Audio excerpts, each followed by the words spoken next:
साधना शिवदासानी का जन्म 2 सितंबर 1941 को कराची, पाकिस्तान में हुआ। उनके पिता का नाम सेवाराम और माता का नाम लाली देवी था। माता पिता की एकमात्र संतान होने के कारण साधना का बचपन बड़े प्यार के साथ व्यतीत हुआ।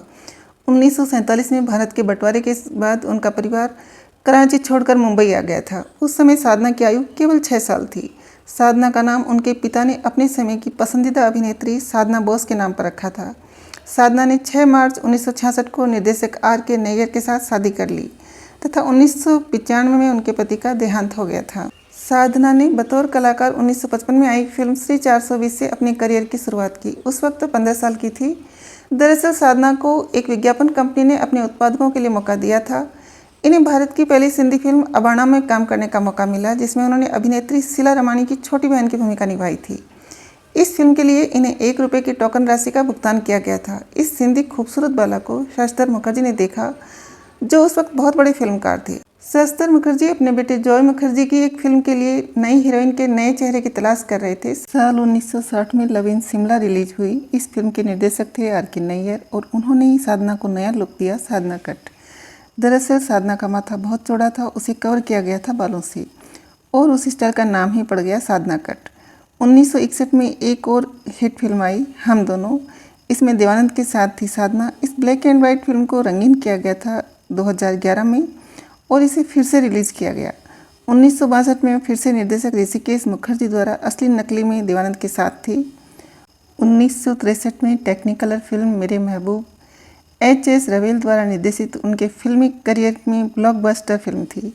ये फिल्म 1963 की भी ब्लॉकबस्टर फिल्म थी और 1960 के दशक की शीर्ष 5 फिल्मों में रही।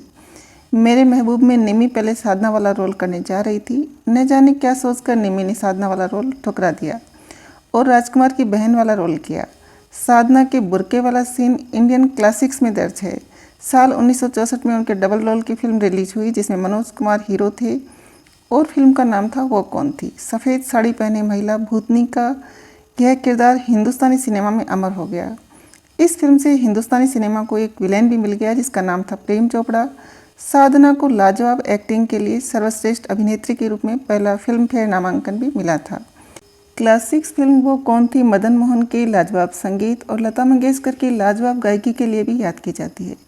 नैना बरसे रिमझिम गीत का आज भी कोई जवाब नहीं है। इस फिल्म के लिए साधना को मोनालिसा की तरह मुस्कान के साथ शॉट आउट कहा गया। यह फिल्म बॉक्स ऑफिस पर हिट थी। साल 1964 में साधना का नाम एक और हिट फिल्म से जुड़ा। वह फिल्म थी राजकुमार। हीरो थे शम्मी कपूर। फिल्म राजकुमार साल 1964 की ब्लॉकबस्टर फिल्म थी। साल 1965 की मल्टी स्टार कास्ट की फिल्म वक्त रिलीज हुई, जो इस साल की ब्लॉकबस्टर थी, जिसमें राजकुमार, सुनील दत्त, शशि कपूर, बलराज साहनी, अचला सचदेव और शर्मिला टैगोर जैसे सितारे थे। साल 1965 साधना के लिए एक और कामयाबी लाया था। इसी साल रिलीज हुई रामानंद सागर की आरजू फिल्म, जिसमें शंकर जयकिशन का लाजवाब संगीत और हसरत जयपुरी का लिखा यह गीत जो गाया था लता मंगेशकर जी ने, अजी रूठ कर अब कहाँ जाइएगा। इस गीत ने तहलका मचा दिया था। फिल्म आरजू में भी साधना ने अपनी स्टाइल को बरकरार रखा। साधना ने रहस्यमयी फिल्में जिसमें मेरा साया सुनील दत्त के साथ और अनीता मनोज कुमार के साथ की। दोनों ही फिल्मों की हीरोइन साधना डबल रोल में थी। संगीतकार एक बार फिर मदन मोहन ही थे। फिल्म मेरा साया का थीम सॉन्ग तो जहाँ जहाँ चलेगा मेरा साया साथ होगा और नैनों में बदरा छाए जैसे गीत आज भी दिल को छूते हैं। फिल्म अनीता से कोरियोग्राफर सरोज खान को मौका मिला था। सरोज खान उन दिनों के मशहूर डांस मास्टर सोहन लाल की सहायक थी। गाना था झुमका गिरा रे बरेली के बाजार में। इस गाने को आवाज़ दी थी आशा भोसले ने। उस दौर में जब ये गाना स्क्रीन पर आता था तो दर्शक दीवाने हो जाते थे और पर्दे पर सिक्कों की बौछार शुरू हो जाती थी, जिन्हें लूटने के लिए लोग आपस में लड़ पड़ते थे। इस फिल्म के गीत भी राजा मेहंदी अली खान ने लिखे थे।